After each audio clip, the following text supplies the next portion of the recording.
Somebody shout hallelujah. Hallelujah. Somebody shout a big hallelujah. Hallelujah. It shows you're not excited. If you're excited, jump on your feet and shout a big hallelujah.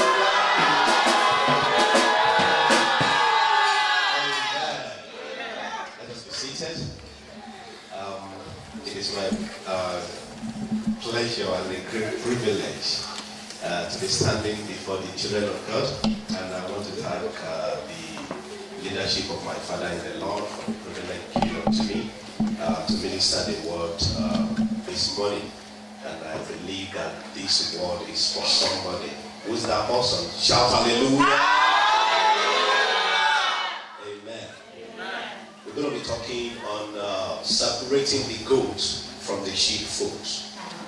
Amen. Amen. Separating the goats from the sheepfolds. And we'll be taking our reading from the book of John, chapter 10. John, chapter 10. If you're there, say yo, yo, yo. Yo, yo, yo. Okay, it's just the choir alone that are there. Alright, I'll wait for you. John, chapter 10, from verse 1. If you're there, can I hear another chorus of yo, yo, yo? Praise God. And I read John 10:1. In most solemn truth, I tell you that the man who does not enter the sheepfold by the door, but climbs over some other way, is a thief and a robber. But he who enters by the door is the shepherd of the sheep. To him the porter opens the door, and the sheep hear his voice, and he calls his own sheep by their names and leads them out. When he has brought out his own sheep, all of them, he walks at the head of them, and the sheep follow him, because they know his voice. But a stranger they will no by means follow, but will run away from him, because they do not know the voice of strangers. Jesus spoke to them in this figurative language, but they did not understand what he meant. Tell your neighbor, it is time to understand. Amen. Amen. Again, therefore, Jesus said to them, in most solemn truth I tell you, that I am the door of the sheep. All who have come before me are thieves and robbers, but the sheep would not listen to them. I am the door. If anyone enters by me, he will find safety, and go in and out and find pasture. The thief comes only to steal and kill and destroy. I have come that they may have life and may have it abundant. And I decree into the life of someone listening to me, that abundant life, they receive it now in the mighty name of Jesus. Jesus as a humorous person, you know, Jesus was humorous. He was not just all about holiness. He likened the life of the believers to that of the sheep. Amen? Amen. It was a metaphor. He described the life of the genuine believer as that of a sheep. When Jesus wanted to teach the people, he used the surrounding environment to teach them. He knew the people was at that time, most of them were shepherds. They knew much about the sheep. And that is why he used the metaphor of a sheep to liken the life of a genuine believer. That good men are fitly compared to sheep. Men as creatures depending on their creator. When you look at the life of a sheep will always depend on the shepherd. Now, we as a believer, Jesus likened our life as a sheep. That means we have to depend on our creator. Amen? Amen. The church of God in the world is a sheepfold. Remember, we are talking about separating the goats from the sheepfold. Now, when we are talking about the sheepfold, we are talking about the church of God. We are talking about the children of God. We are talking about the beautiful, ladies and handsome guys sitting down as you are sitting down here. Amen? Amen. We want to separate the goats, those that does not belong into the sheepfold. Amen. Amen. When you look at the book of Ezekiel 34:14-15, it talks about the same thing. Ezekiel 34:14-15. He said, I will feed them in a good pasture, and upon the high mountains of Israel shall their food be. There shall There they shall lie in a good fold, and in a fat pasture shall they feed upon the mountains of Israel. I will fill my flock, and I will cause them to lie down, said the Lord God. Amen? Amen. The Lord God likened us into a sheep. He said he's going to take us to that place where there is food. And that is why the psalmist said in the book of Psalm 23 verse 1, he said, the Lord is my shepherd, I shall not want. He maketh me to lie down in green pastures. He leadeth me beside the still waters. He restored my soul. He leadeth me in the path of righteousness for his name's sake. Though I walk through the valley of the shadow of death, I shall fear no evil. For who is with him? Then God is with him. Amen. Amen. That is the will of God concerning you. But until you belong unto the sheepfold, you cannot enjoy all the benefits of the shepherd. Amen. Amen. The book of Micah chapter 2 verse 12 says, I will surely assemble, Micah 2:12. O Jacob, all of thee, I will surely gather the remnant of Israel. I will put them together as the sheep of Bosra, as the flock in the midst of their fold. They shall make great noise by reason of the multitude of men. Amen? Amen. This fold we are talking about is being fortified by God. Remember, Jesus Christ said from the chapter we read, he said, the thief cometh to kill, to steal, and to destroy. That is the threefold ministry of the devil. But the Lord Jesus Christ, who is your shepherd, who is my shepherd, he said, I have come that you might have life, not just little life, to have it abundantly. Receive that abundant life in the mighty name of Jesus. Who is a sheep? We've got to find out who is a sheep then before we can understand all these benefits. You know, for most of us that come from Africa, sheep, not like in this place that sheep are being, you know, restricted into some place. It was somehow a domestic animal, isn't it? You find them running around. They live in the house. Amen? Sheep are humble and easygoing. Until your behavior can be that of people that live in the house, not people that will be recommending to live in the psychiatric world. Amen? Amen. You cannot be in that sheepfold we are talking about. Amen. Until you are humble and easygoing. When you look at the characteristic of sheep, when they are going, what do? You will never see them struggle. They are only going, easygoing. Until you, as a Christian, emulate the life of a sheep. Wherever you are going, humble. They greet you, hello, bless you. You are not violent. When you are violent, then you don't belong to the sheepfold. Sheep are always in company of each other. That is the spirit of comrade and fellowship.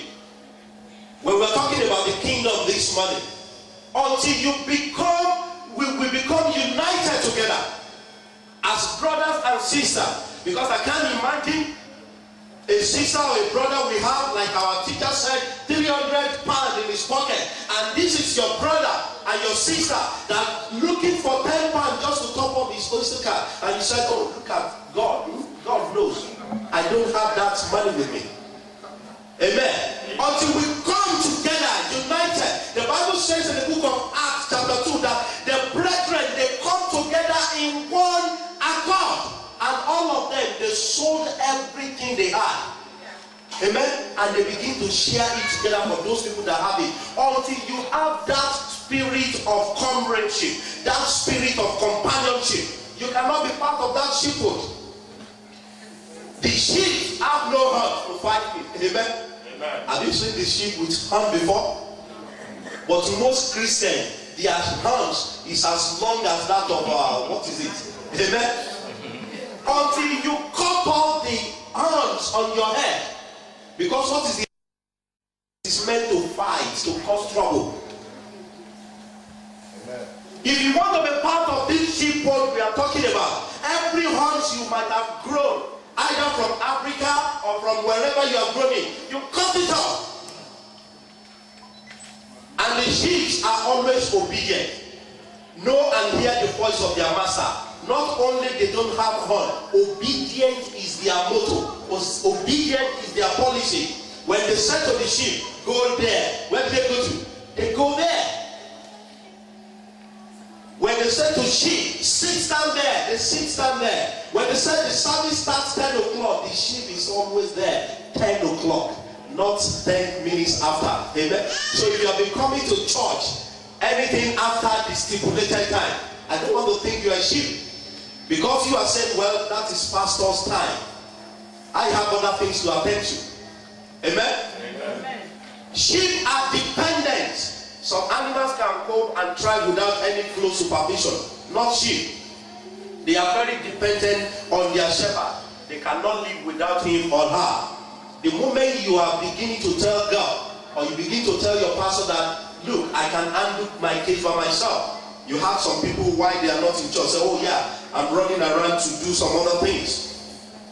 You are trying to claim that you are self-independent. A sheep that is in the sheepfold will not claim that he is self-independent. But surprisingly, some Christians, instead of being a sheep, are what? They are goats. Amen? Amen. And that is what we are dealing with today. We want to separate the goat from the sheep. We have learned the attribute of the sheep. Amen? Amen. Oh, people are angry with me. Are you still upset with me? No. Thank you. Who is a goat? Scripture does not feel the goat in nearly as good as light of the sheep. Surprisingly, a goat is always found in the house, but they are very stubborn and incorrectable. Amen? Amen. When you beat goats 24 times, not to do a particular thing, what happens? The goat will still go back there. Very stubborn. Are you that kind of person in the house of God? Then you are a goat. If the pastor or your head of department or whoever have been put in charge of you cannot correct you, say, look at me and you, who do you think you're talking to? I'm not me that way. You must learn how to respect me. Amen? Amen. The moment you begin to have this kind of attitude, then you belong to God. You are not fit into this kingdom we are talking about. The goats have two sharp horns to cause trouble. They are very wise. Amen? Amen. Some people in the house of God, the only reason why they come into the church is to look for somebody to cause trouble with.